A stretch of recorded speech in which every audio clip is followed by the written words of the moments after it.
Vamos lá, semana passada a gente começou falando sobre a atmosfera que nós precisamos viver. E nós entramos em Romanos 3, vamos lá de novo, a partir do versículo 19. E a gente está vendo algumas lições do Evangelho, que é a atmosfera em que nós temos que viver. A primeira coisa que eu quero perguntar para vocês é como é que está a sua consciência em relação a Deus. Está tranquila? Está cumprindo tudo que Ele pede? Está tranquila demais? De menos?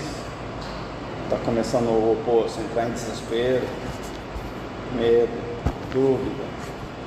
Ou está em dúvida porque as coisas não acontecem, e aí você acha que está devendo, poderia fazer mais? Como é que está a sua consciência? Como é que você acha que está o seu relacionamento com Deus? E como é que esse relacionamento abençoa a sua vida? Como é que você percebe Deus em você e na sua vida, cuidando de você? E como é que isso muda o seu estado espiritual? Como é que você se posiciona na fé, no nível de vida espiritual que você tem e no nível de relacionamento com Deus que você tem? Sua consciência está mais para a paz, mais para a tristeza, mais para o receio, mais para a culpa, mais para mais esforço? Para que lado vai a sua consciência? E como é que você imagina que Deus cuida de você, se é que você acredita nisso mesmo? Como é que Ele quer buscar você, se relacionar com você? Com esse tipo de vida que você tem, sua consciência te leva para que lado?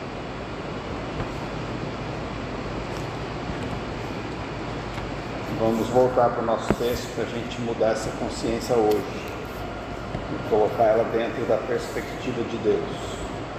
Romanos 3:19. É evidente que a lei se aplica àqueles a quem ela foi entregue, pois seu propósito é evitar desculpas e mostrar que todo mundo é culpado diante de Deus. Pois ninguém será declarado justo diante de Deus por fazer o que a lei ordena. A lei simplesmente mostra quanto somos pecadores. Agora, porém, conforme prometido na lei de Moisés e nos profetas, Deus mostrou como somos declarados justos diante dele, sem as exigências da lei. Somos declarados justos diante de Deus por meio da fé em Jesus Cristo. E isso se aplica a todos que creem, sem nenhuma distinção, pois todos pecaram e não alcançam o padrão da glória de Deus. Mas Ele, em sua graça, nos declara justos por meio de Cristo Jesus, que nos resgatou do castigo por nossos pecados. Deus apresentou Jesus como sacrifício pelo pecado, com o sangue que Ele derramou, mostrando assim sua justiça em favor dos que creem. No passado, Ele se conteve e não castigou os pecados antes cometidos, pois planejava revelar a sua justiça no tempo presente. Com isso, Deus se mostrou justo, condenando o pecado, e justificador, declarando justo o pecador que crê em Jesus. Parece uma amontoeira de letras, afirmações confusa, mas nós vamos destrinchar isso. Ele está falando do Evangelho. O que é o Evangelho? É a boa notícia, a melhor notícia que existe, a mensagem essencial que Deus deu para a humanidade e colocou na mão da igreja dele.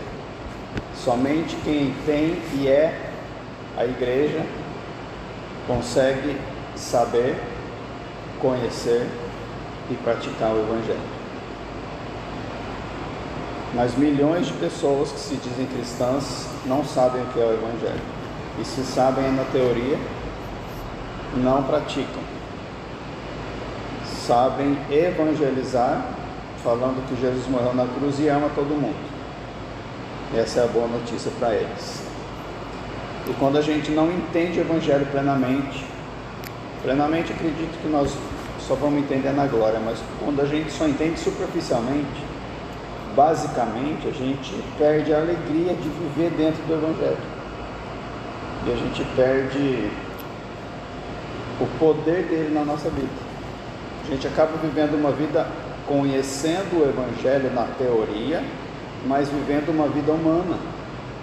Nós somos resgatados de filhos do diabo, criaturas criadas por Deus, para filhos de Deus, e nós acabamos vivendo da forma antiga, e não da forma nova, como filhos de Deus.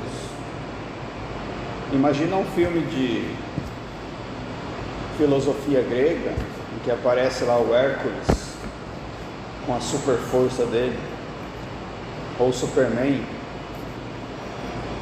São filhos de seres avançados, evoluídos, poderosos, e têm poderes. Você é filho de Deus, não tem super força, tem muito mais do que isso. Sua vida reflete a sua identidade? Quanto? Talvez falta conhecer e se colocar mais dentro do Evangelho. E isso acontece por culpa da igreja. A igreja ensina que o Evangelho ele é ensinado, mostrado, explicado para quem tem que se converter. E depois coloca o Evangelho na prateleira e vamos viver a vida de discípulos. Lembrando que os discípulos têm 3 áreas na vida, avalie-se de novo, para você cuidar e desenvolver. Disciplinas espirituais, você precisa praticá-las. Leitura bíblica, oração, jejum, comunhão, precisa praticar. É o que vai fazer você conhecer a Deus, onde Deus vai tratar você. Segunda, santidade. Sem Bíblia não dá para ter santidade. A santidade é a manifestação da identidade nova sua, porque Jesus é santo. Ele falou: vocês que têm o meu Espírito, vivam como eu vivi, façam o que eu fiz, falem o que eu falei. Sem santidade ninguém vê o Senhor, porque Deus é santo e Ele não se mistura com o pecado. Você precisa desenvolver a sua santidade. Terceira área é o serviço. Você precisa servir Deus, não servir a igreja, servir Deus no Espírito, comandado pelo Espírito. Chegar num ponto que ninguém sabe de onde você vem, para onde você vai, como um vento, para falar o que Ele mandar falar na hora que Ele quiser, para a pessoa que Ele te enviar. É um serviço para o próximo. Dentro da igreja também. As pessoas confundem serviço com ministério de igreja. Não é isso. É servir a Deus. Deus quer um exército servindo Ele. Se você tem a atmosfera do Evangelho, você vive essas 3 áreas na sua vida com mais naturalidade, sem esforço. Porque o Espírito guia você no momento de ler, no momento de servir, no momento de descansar. A vida fica baseada no amor e não no esforço.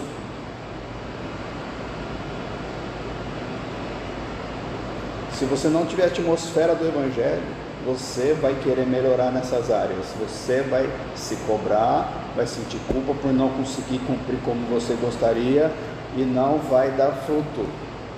Ao contrário, vai colocar nas suas próprias costas um jugo pesadíssimo da religião, porque você nunca vai parar de servir as pessoas, vai querer orar mais do que você sempre orou, e vai querer viver dentro da igreja, vai querer ler a Bíblia toda pelo menos uma vez por ano, obrigatoriamente, como uma cobrança pessoal. E vai tentar desenvolver a santidade do seu jeito, porque a gente não consegue nem começar a fazer, porque não dá para a gente perdoar 70 vezes 7, por exemplo.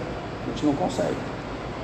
O santo consegue, nós não.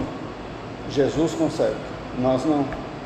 Então, se Ele consegue, Ele te capacita a conseguir no Espírito que Ele te deu, se você estiver no Evangelho.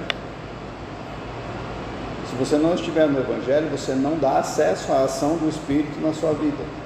Por isso que o Evangelho não é uma teoria, um conhecimento, é uma vida, é uma prática. Nós temos que tirar essa atmosfera da prateleira e começar a vivê-la 24 horas por dia, para a gente poder ser capacitado a viver de uma forma que agrada a Deus. Foi isso que Jesus fez e ensinou. E Ele não falou para a gente fazer pós-doutorado para conseguir fazer como Ele fez. Ele chamou pessoas que nem tinham profissão direito, pessoas simples, não sabiam escrever cultamente. Chamou pessoas comuns. Ele poderia ter ido para a Grécia, chamar os filósofos gregos. Ele não foi. O que é que precisa para viver de uma forma digna? O Evangelho. Só. É de graça. É simples. Só que é profundo, doloroso, intenso. É como um fogo enviado para queimar a gente, para purificar, como o ouro é purificado no fogo. Porque Deus quer filhos à imagem dele. E nós somos influenciados a vida toda e ainda hoje por muitas coisas que nos fazem viver de uma forma diferente da dele. Mas ele não quer que seus filhos sejam assim. Então ele capacita. Mas para ele capacitar, você tem que entender e entrar no serviço de desenvolvimento, no processo de desenvolvimento da sua identidade nova, colaborando com o Espírito Santo na obra que Ele faz em você e por meio de você. Está cheio de gente evangelizando por aí sem ser evangélico, só estando numa igreja evangélica ou católica, tanto faz. Tem um monte de gente que se acha santo que não tem a santidade do Espírito. Tem um monte de gente que ora e faz tudo que tem que fazer nas disciplinas, que não faz no Espírito. Tem um monte de gente que está trabalhando direto para Deus, achando que está acumulando galardão, enquanto as suas ações são rejeitadas, porque não são espirituais, são humanas. E aí nós vamos aprofundar agora nessas 7, e eu vou falar um pouco de cada uma, só para não demorar. 7 verdades sobre o Evangelho desse texto de Romanos 3. A primeira está no versículo 19 e 20. É evidente que a lei se aplica àqueles a quem ela foi entregue, pois seu propósito é evitar desculpas e mostrar que todo mundo é culpado diante de Deus, pois ninguém será declarado justo diante de Deus por fazer o que a lei ordena. A lei simplesmente mostra quanto somos pecadores. Primeira verdade: você é pecador, sempre será pecador. Sua natureza humana foi criada assim, ela ainda está em você.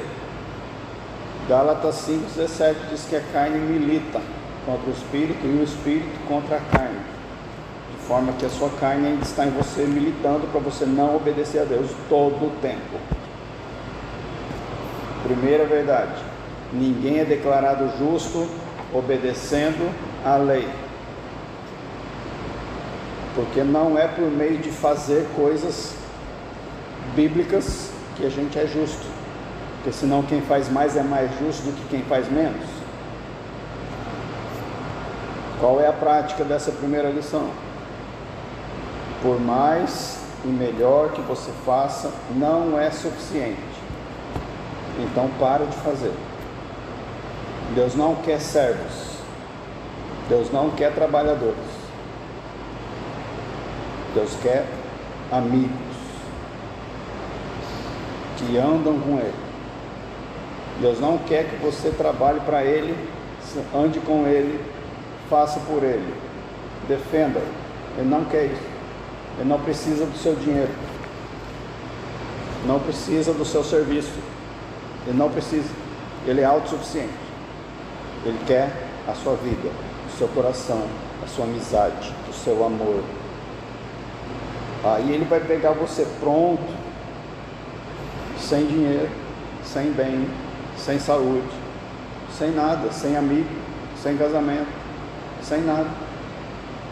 Quando ele tiver tudo seu e você não tiver mais nada além dele, você está pronto.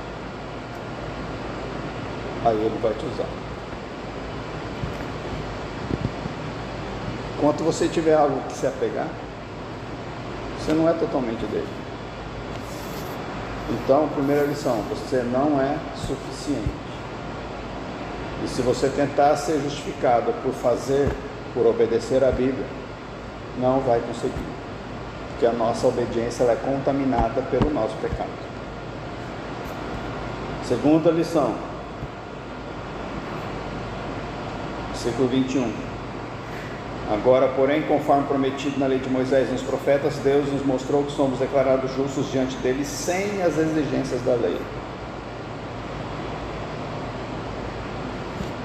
Se ele sabe que nós não conseguimos ser justificados, sermos declarados justos, ao invés de culpados, porque nós somos culpados por natureza, mas ele quer que a gente seja justo, e ele sabe que a gente não consegue passar da culpa para a justiça, é lógico que ele não exige isso de nós, senão ele falaria lá, reze 1000 Pai Nosso na sua vida, e 3.000 Ave Maria, dá 10.000 pulinhos, e 4 girozinhos, e viaje para Jerusalém 8 vezes na sua vida, aí você vai ser justo. Ele não falou isso. Se ele não falou para a gente fazer nada, não faça. E se ele não falou para a gente não fazer nada também, para a gente fazer alguma coisa, ele deu a solução, porque não depende da gente. Segunda verdade, Deus mostrou como somos declarados justos diante dele. Ele mostrou, sem uso da lei. Então, para que serve a lei? Para mostrar que nós somos pecadores. Só isso. Por que existe uma lei de trânsito falando não atravesse o sinal vermelho? Por que ela existe?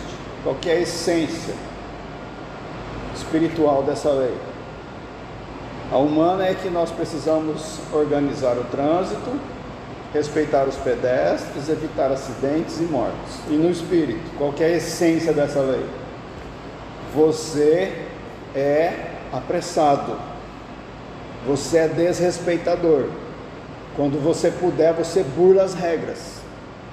Se deixar na tua mão, acidentes acontecem sem você querer, porque você não respeita regras por natureza. Você gosta da proibição para quebrar a regra. Essa é a essência da lei humana sobre nós espiritualmente. A lei de não atravessar o sinal vermelho mostra que nós somos pecadores. A lei de Deus, mais ainda, porque ela vai direto no pecado, na nossa essência. Qual é a prática da segunda lição? Saiba que a sua condição diante de Deus não depende somente da sua justiça, mas da justiça de Cristo. Se você não consegue ser justificado obedecendo a lei, saiba que é a justiça de Cristo que te justifica. E põe fé nessa justiça. Então, primeira lição: ninguém é declarado justo diante de Deus por obedecer à lei, porque é pecador. Tem essa consciência. Segundo, tem uma justiça que independe da lei, é a de Cristo. Põe a fé nela. Terceira lição, versículo 22. Somos declarados justos diante de Deus por meio da fé em Jesus Cristo. Isso se aplica a todos que creem, sem nenhuma distinção. Aí está a solução.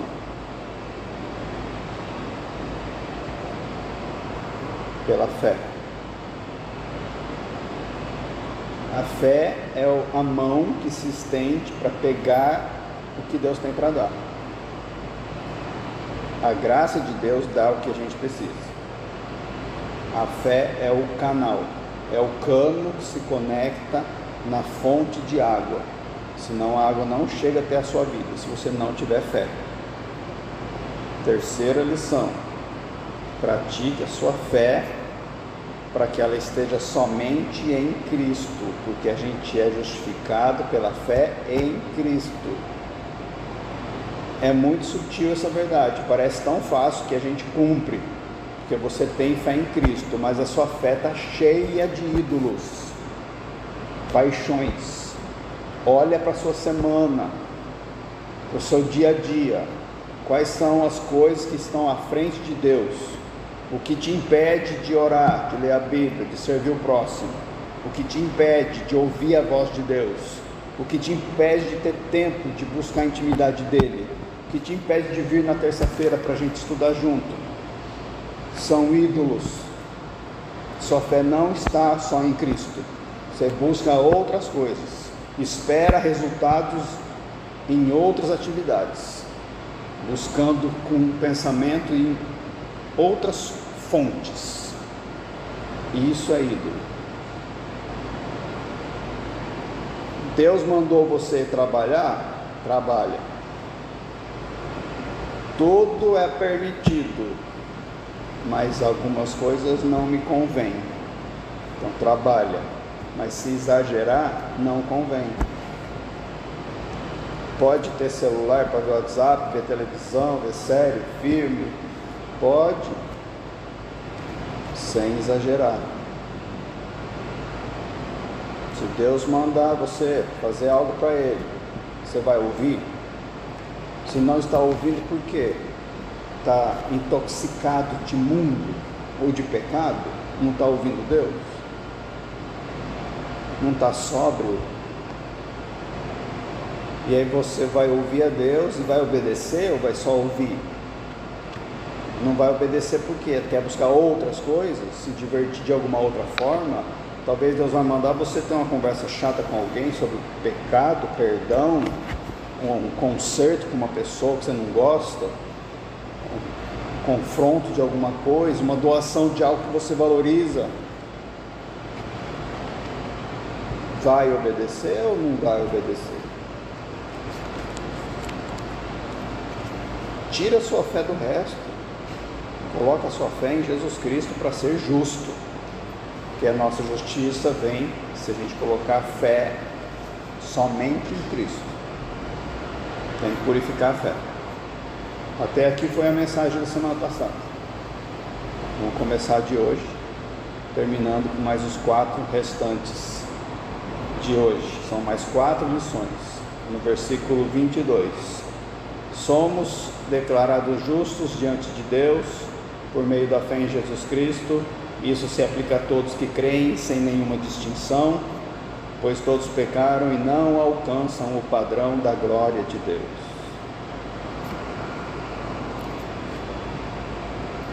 A lição é: a justiça de Deus está disponível para todos, porque todos pecaram e estão destituídos, estão sem a glória de Deus.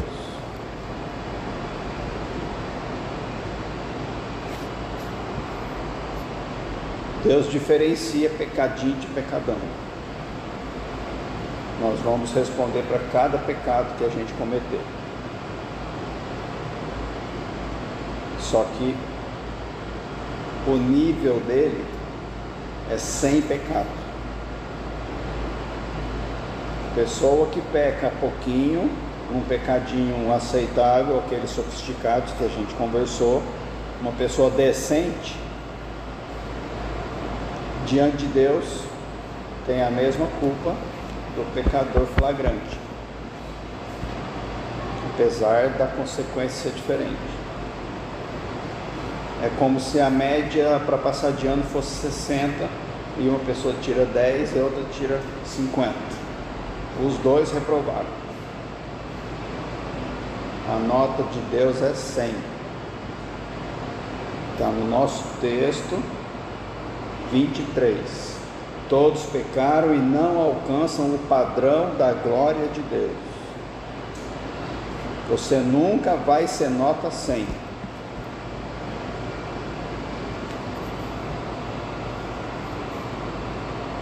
Porque qualquer pecado seu é a violação da lei santa e justa de Deus. E isso já te reprova. Por isso todo mundo é reprovado. Por isso que a primeira lição é o quê? Você não é suficiente. Como é que você pratica essa quarta lição? Não se compare com o próximo. Porque você é melhor e pior que as pessoas em várias coisas. Compare-se com Deus. O padrão a ser comparado é o de Deus. Você é filho dele.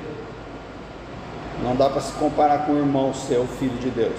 Também é incapaz. Às vezes você vai se achar santa porque a pessoa é menos santa que você em alguma área. Não se compare com o próximo, muito menos com os incrédulos. Não dá para comparar. Compare-se com Deus. Quinta lição, versículo 24. Mas Ele, em sua graça, nos declara justos por meio de Cristo Jesus, que nos resgatou do castigo por nossos pecados. Todos os que creem em Jesus Cristo são justificados gratuitamente pela graça de Deus. O que é ser justificado? Duas coisas. É como se fosse uma moeda que tem dois lados. Primeira é absolvido de toda acusação de culpa. Você tem culpa? Tem. Você tira a nota 100? Não. Mas quando você é justificado, Deus te dá 100. Deus te dá 100, sem você ser. Porque não é sua justiça, é de Cristo. Agora começa a mudar um pouquinho a sua consciência. Não precisa se esforçar, é pela fé. Você tem fé para aceitar essa verdade? Quando você recebe a justiça de Cristo, você recebe a nota 100.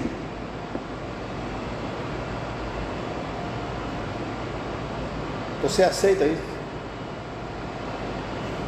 Vai ser só uma teoria? Você vai esquecer o que eu estou falando?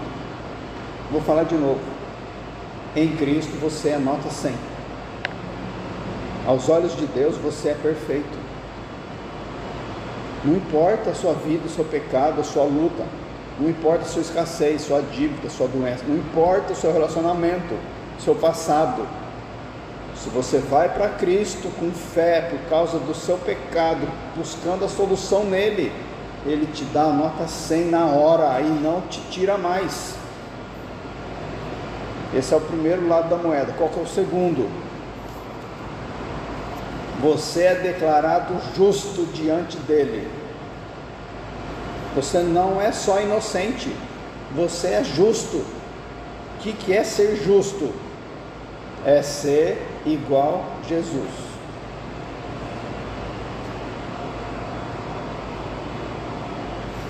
Quando ele olha para você justificado, ele olha para Jesus. Ele não vê mais você, ele vê Jesus. Por causa da sua conexão com Jesus. Vem alguém aqui rapidinho, vem cá. Fica aqui na minha frente. A Isaura está na minha frente, vira para lá. Ela é Jesus. Eu estou aqui. Do lado. Vocês me veem? Me veem. Vocês estão vendo eu ou vendo Jesus? Quando olham para mim? Eu não estou justificado, eu sou autônomo. Eu amo Jesus, trabalho para Ele, estou do lado dele, Ele vai comigo onde eu vou. mas vocês me veem, não veem ele. E agora? Já dá para ver ele um pouquinho melhor. A hora que eu entro nele, com ele, me uno com ele, eu não apareço mais. Pode sentar, Isara, obrigado. Você reflete Jesus. Quando Deus olha para você, justificado, Ele olha para Jesus e fala: esse meu filho também é nota 100.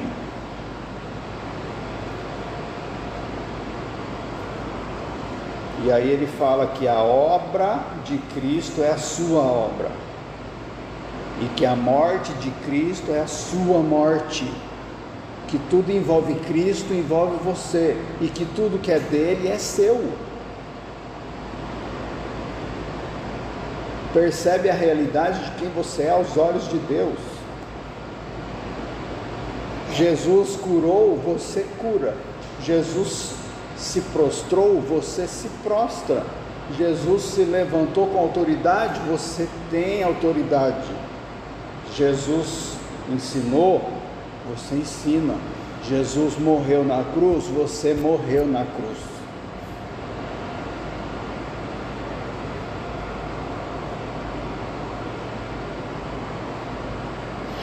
Jesus é o nosso representante diante de Deus.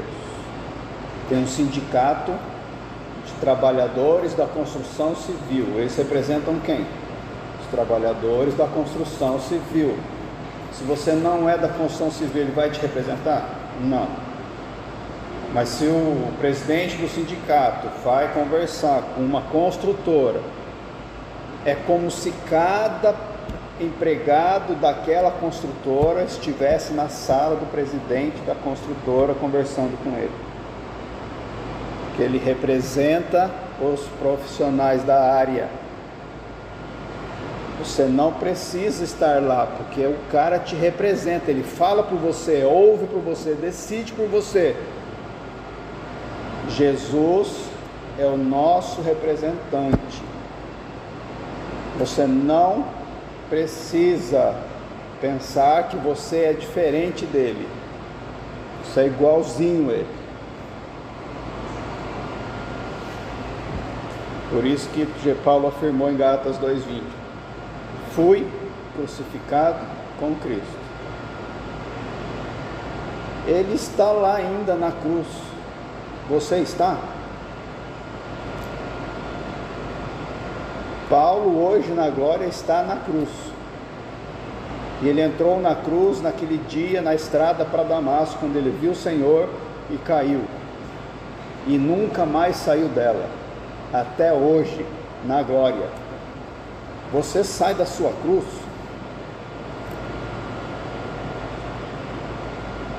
Jesus olha para você e fala: ele é nota 100, porque não sai da cruz. Acontece, vou falar uma verdade para você: é impossível sair da cruz. É que às vezes você rejeita ela e pensa que saiu, e desobedece a Deus estando crucificado. Mas espiritualmente você já é justificado. Não dá para não ser mais. Quando você vai para a cruz, você morre lá. Você já morreu. Mas você gosta de tanta coisa do mundo que às vezes você, mesmo morto, quer praticar aquilo. Mas tenha a consciência de quem você é e não pratique mais. Olha o que fala Romanos 8:1: agora, portanto, já não há nenhuma condenação para os que estão em Cristo Jesus. Não há condenação. Seu pecado não te condena mais, não vai te condenar. Agora o versículo 31 de Romanos 8: que podemos dizer diante de coisas tão maravilhosas? Se Deus é por nós, quem será contra nós? Quem? Deus é por você? Quem pode ser contra você? Quem pode te tentar a ponto de fazer você cair? Quem pode servir de pé de tropeço para você, se Deus é a seu favor? Quem tem poder de te atacar a ponto de te abalar? Deus é a seu favor, é por você. E olha o versículo 33. Quem se atreve a acusar os escolhidos de Deus? Ninguém, pois o próprio Deus nos declara justos diante dele. É uma verdade bíblica, entendendo ela ou não, aceitando ela ou não, é isso que Deus fala sobre você. Você pecando e tendo culpa do pecado ou não, você não pecando ou tendo justiça própria, que pensa que o mérito deve ser recompensado, ou não tendo justiça própria, a verdade é que você é justificado por Deus. Não interessa o seu estado, o seu conteúdo, a sua emoção, a sua história, não interessa. Porque a obra foi completa, a pena foi paga por outra pessoa que satisfez plenamente a justiça de Deus. Por isso ela deve ser recebida pela fé. Também deve ser renovada na nossa consciência a cada momento. E também deve ser aplicada o dia todo. Você entendeu essa verdade? Quando vier pecado, quando vier acusação, ataques, lutas, lembra dessa verdade. Eu sei quem sou. Nada me afeta, porque o meu lugar é lá, eu estou lá, sou justificado, sou a imagem dele, sou igual a Jesus, sou aprovado, nota 100. Sou justo, sou filho. Isso aqui vai passar. Senhor, me dá discernimento. É do diabo? Sai, diabo, em nome de Jesus. Sou filho de Deus, tem que obedecer. É do Senhor para eu mudar alguma coisa? Me fala o que eu tenho que mudar.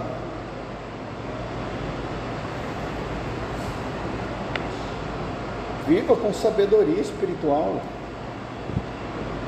sabendo quem é. Tem dois tribunais que a gente tem que lidar: o tribunal celestial e o tribunal da nossa consciência. No tribunal celestial já foi dado o veredito: você é justo. Ponto. Não tem mais como colocar outra acusação contra você naquele tribunal. Não tem como. No tribunal da consciência, nós somos culpados, porque nós somos incapazes. Saiba disso e concorde com esse tribunal. Sim, é verdade. A minha consciência me acusa, com razão. Eu sou incapaz.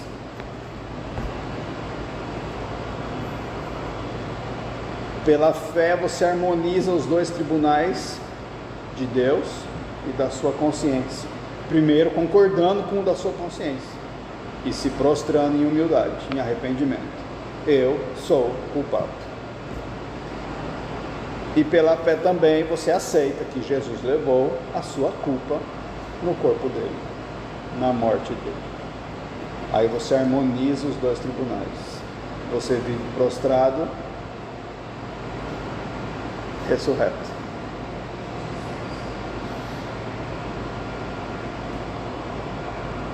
E isso foi dado gratuitamente, é o que fala o nosso versículo 24.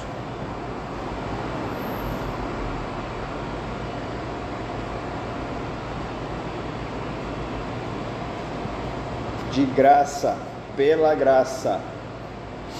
De graça quer dizer que não aceita pagamento. Não tem nada que você possa dar para Deus para Ele te justificar. É de graça.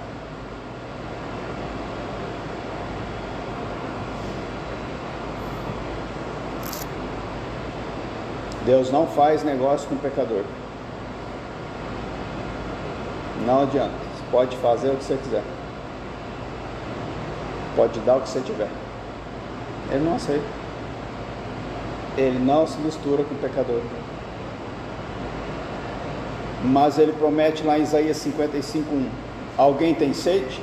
Venha e beba, mesmo que não tenha dinheiro. Venha, beba vinho ou leite, é tudo de graça. Claro que ele não está falando de coisas materiais, está falando de graça. Você quer graça? Venha, é de graça. Te dou a mim e tudo que eu tenho, meu poder, minha vida, meu caráter, meu espírito, e as minhas bênçãos acompanham, mas não todas, senão você vai se achar de novo, não vai me buscar mais. Quero ter relacionamento enquanto você é colocado no fogo, como uma ovelha no meio dos leões. Mas eu sou teu e tu és meu. Só que a graça é soberana. Isso é uma bênção para nós, porque Ele dá a graça para quem Ele quer, e não é a gente que determina isso. Tanto que Ele não deu aos anjos que pecaram, mas deu ao ser humano que pecou. Então, se Ele deu a graça para você, Ele não deu essa graça para os demônios, mas deu para você. A hora que fala 2 Pedro 2,4: pois Deus não poupou nem os anjos que pecaram, Ele os lançou no inferno, em abismos tenebrosos, onde ficarão presos até o dia do julgamento. Nós pecamos igualzinho os anjos caídos, mas Ele nos deu justiça. Prática da 5ª lição: trabalhe em sua consciência o fato de que você é justificado gratuitamente. O tempo todo, trabalhe a sua consciência nisso. 6ª lição, versículo 24: mas Ele em sua graça nos declara justos por meio de Cristo Jesus, que nos resgatou do castigo por nossos pecados. É o mesmo versículo, né? Tem mais uma lição nesse versículo. Essa lição se chama redenção. A redenção é a libertação efetuada pelo pagamento de um resgate. Nós éramos escravos, estávamos na fila para sermos vendidos. Jesus nos comprou, nos resgatou da fila da escravidão e nos pegou para Ele. Isso chama redenção.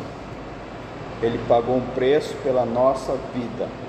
Ele nos libertou. A libertação é a redenção. Redenção do quê? Do destino que a fila da escravidão leva, a ira santa e justa de Deus. Ele nos redimiu da ira de Deus, e o preço da compra foi o sangue de Jesus, a morte de Jesus. Apesar da nossa justificação ser de graça para nós, não foi para Jesus. Ele pagou o preço mais alto possível, derramando o próprio sangue, destruindo o próprio corpo. Foi muito caro para Ele, porque Ele quer você. Ele quer que você saia de um nota 0 a um nota 100 sem fazer nada.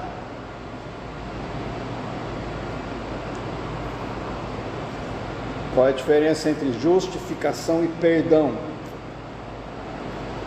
O perdão, ele pode ser dado às custas da justiça. O cara vem e me rouba, gasta o dinheiro, aí ele vem e pede perdão. Eu falo assim: não, você só vai me ganhar o meu perdão quando você me devolver o dinheiro. Eu posso fazer isso, mas eu também posso fazer: te perdoo, vai em paz, está perdoado. Não falo do dinheiro. Teve restituição de justiça? Não. O perdão pode ser contra a aplicação plena da justiça, que é o perdão. Alguém condenado no Brasil pode receber o perdão presidencial. O cara é culpado, mas o presidente assina o perdão, o cara sai da cadeia e não cumpre pena. A justiça foi comprometida, mas o perdão foi dado. O perdão pode ser dado desse jeito, não tem problema, é perdão. E a justificação? A justificação não dá essa chance. Justificação exige a plena satisfação da justiça. Se a pessoa, o ladrão, vem e me devolve o que ele roubou, houve justificação. Se eu exigir que ele devolva, o que eu quero é a justificação, não perdão. Entendeu a diferença? Quando nós somos perdoados por Deus, pela misericórdia dele, ele pode não nos punir os pecados. A justiça não vai ser feita, mas quando ele nos justifica, o pecado tem que ser punido. Por isso que ele deu a justificação para nós e não só o perdão. Porque a justiça dele precisa ser plenamente satisfeita. Porque ele é justo e santo. Não dá para burlar a justiça dele. Como a gente precisa cumprir a justiça dele, a gente precisa morrer. É o preço do pecado. É a exigência dele. Todo que pecar, morrerá. E morreu. O nosso representante morreu por nós. Então Deus não deu o perdão para a humanidade por meio de Jesus Cristo. Deus deu a justiça. E o perdão acompanha ela. A redenção de Jesus aplacou a ira de Deus e aplacou a nossa consciência de culpa. Trabalhe nisso. Trabalhe a redenção de Cristo na sua consciência o tempo todo e não aceite mais culpa. Última lição, versículos finais 25 e 26. Deus apresentou Jesus como sacrifício pelo pecado, com o sangue que ele derramou, mostrando assim sua justiça em favor dos que creem. Deus apresentou, é a obra dele. Deus apresentou Jesus como sacrifício. Ele falou: vocês não conseguem, então toma, Jesus vai conseguir por vocês. Está aí, ó, é Jesus a solução. Deus apresentou Jesus como sacrifício pelo pecado, com o sangue que ele derramou, mostrando assim sua justiça em favor dos que creem. É dos que creem.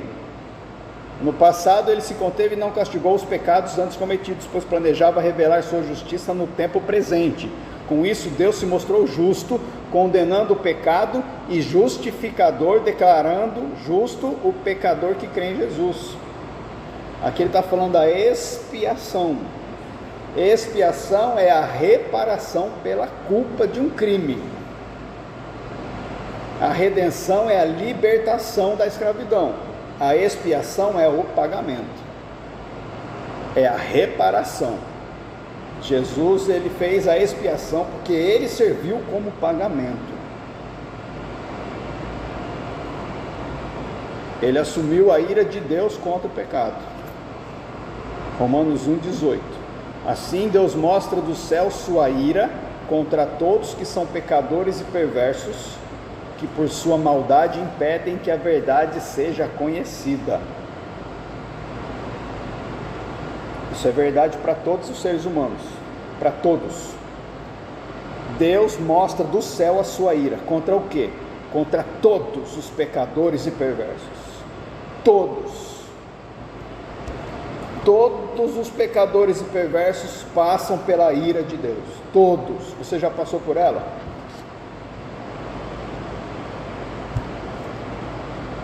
Ela tem um nome: cruz. A ira de Deus é colocada na cruz, e o primeiro que recebeu ela foi Jesus. E Jesus falou: você quer ser justo? Tome a tua cruz e me siga. Todo mundo que toma a cruz de Jesus recebe a ira de Deus naquela hora e morre espiritualmente. Quem não toma a cruz e vive no pecado e morre no pecado, vai receber a ira eterna. Porque esse texto é para todo ser humano, o crucificado e o não crucificado.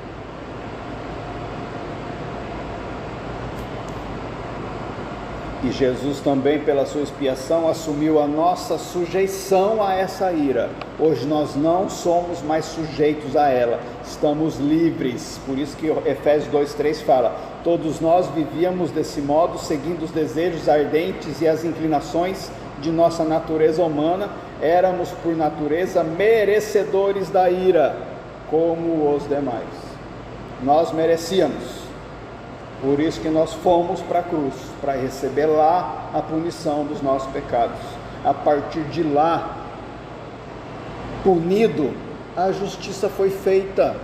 De lá para cá, perfeição, santidade, serviço, disciplina, nota 100.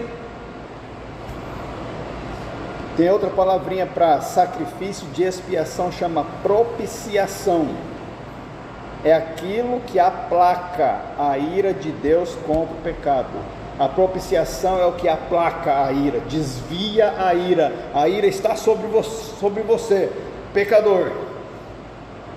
Está se aproximando, a cada dia está chegando perto de Deus, pecador. Deus estava olhando para você e vendo você chegar. Está ficando mais velho, um dia vai chegar, pecador. Estou te esperando com a minha ira. Ali está a cruz de Cristo, aqui não. Você vai chegar por aqui ou por aqui.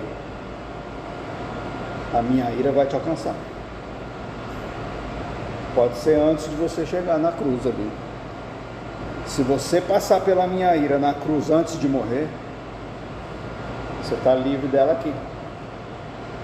Se não, estou te esperando.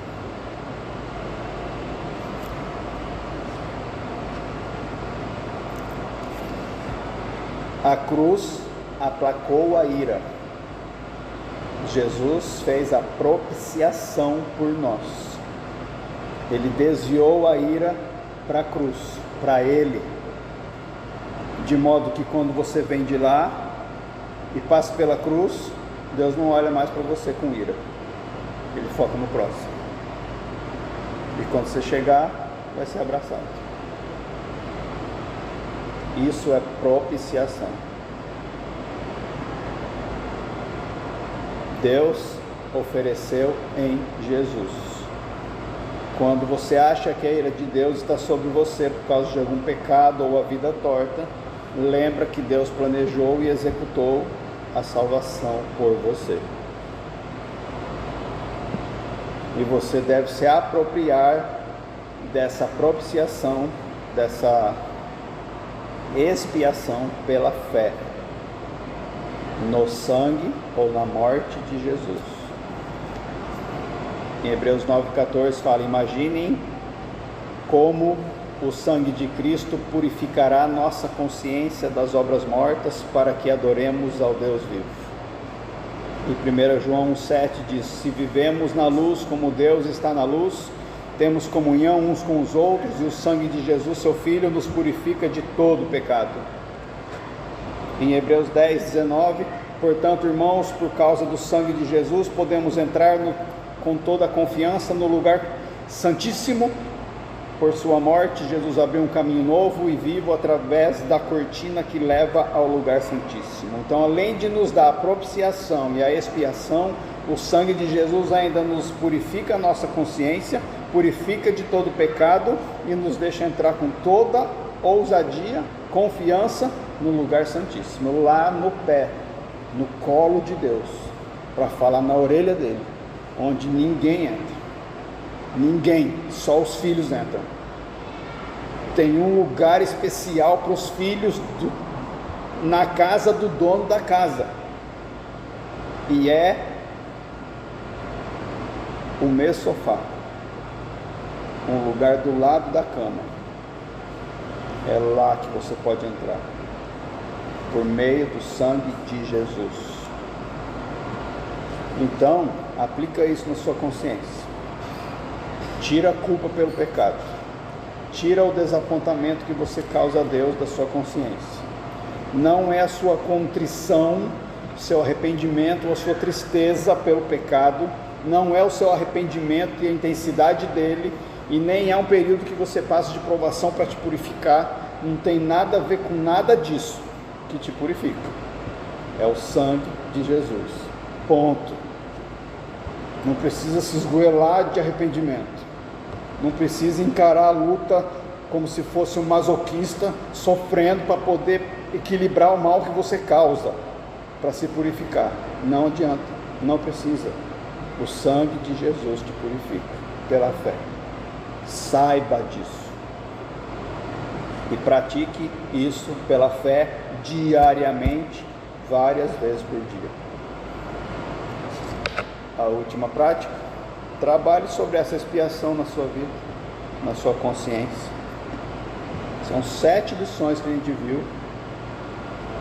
Pega esse áudio depois, anota, medita, deixa entrar em você, se apropria dessas verdades. Essa é a atmosfera. Se você está com isso aqui na sua consciência, você está preparadíssimo para ser íntimo de Deus. É isso que Ele quer. A partir daí você desenvolve o resto. Tudo que você lê, se você tiver isso na sua vida, cria outro nível de entendimento, cria outro nível de revelação de Deus para você, cria outro nível de poder manifesto. Porque você, a partir de então, por exemplo, tem consciência de quem é para curar enfermo. Se você está nessa atmosfera, você tem coragem de pôr a mão para curar enfermo, para profetizar. Aí é só você escolher. Medite nisso. Amém? Vamos orar?